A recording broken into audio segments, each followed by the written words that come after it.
Yan, so gagawa siya ng DIY microphone, megaphone microphone. Sige, tingnan natin. Ito yung ito yung nananalo ay ito yung dalawang bata dati na magaling sa beatbox.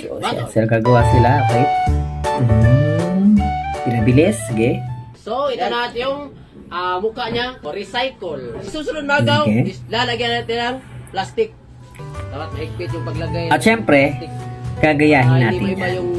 So, gagayahin natin yan. Mamaya, gagayahin natin yung mga pinagagawa nyo. Sorry sa tagyawan. So, syempre, gagawin na natin siya. So, ito na. Let's go. Mga kailangan, plastic bottle. Akong baga galon. Syempre galon. Then, rubber band or goma. Saka, plastic. So, gagawin natin. Ikakat lang daw dito. So, ikat na natin. Ingat lang guys, Yan. Kukunin na lang natin itong mismong linya.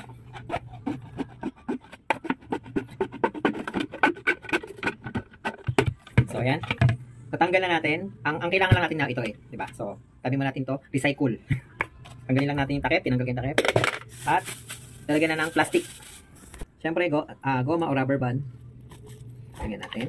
Ay, wait lang, bago ko lagyan. Lagyan mo na, ito muna. Ito yung tsura niya. Ito yung tunog niya. Hello, hello, hello. Pag walang plastic, hello, hello, hello, hello, hello, hello.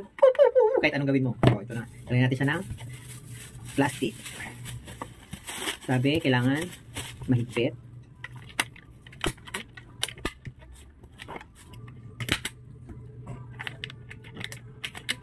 Ay, putol.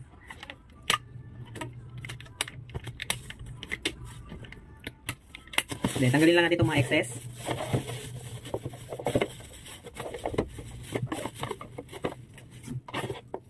Yan. Low. Ay, meron ng tunog. Low. Low. So, ang sabi, kasi nga ito straight pa, lalagyan natin siya ng parang vibrate daw. So, kailangan natin ng ballpen o lapis. Pero hindi siya bubutasin.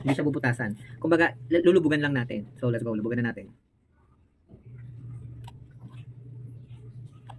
Ayan, kung mapapansin nyo, nagkaroon siya ng umbok. Ito. So, try na natin. Hello. Charles! Ay, malakas Low. Oh.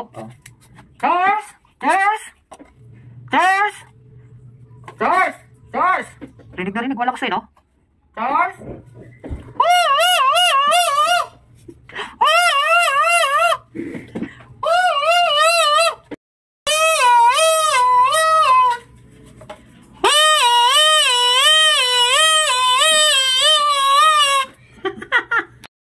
So, ito try na ni Charles yung ating ginawa. Kung maririnig. Sige, Charles, go.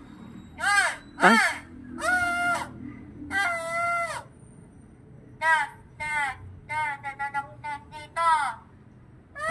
Ito yung wala, ito yung meron. Rinig?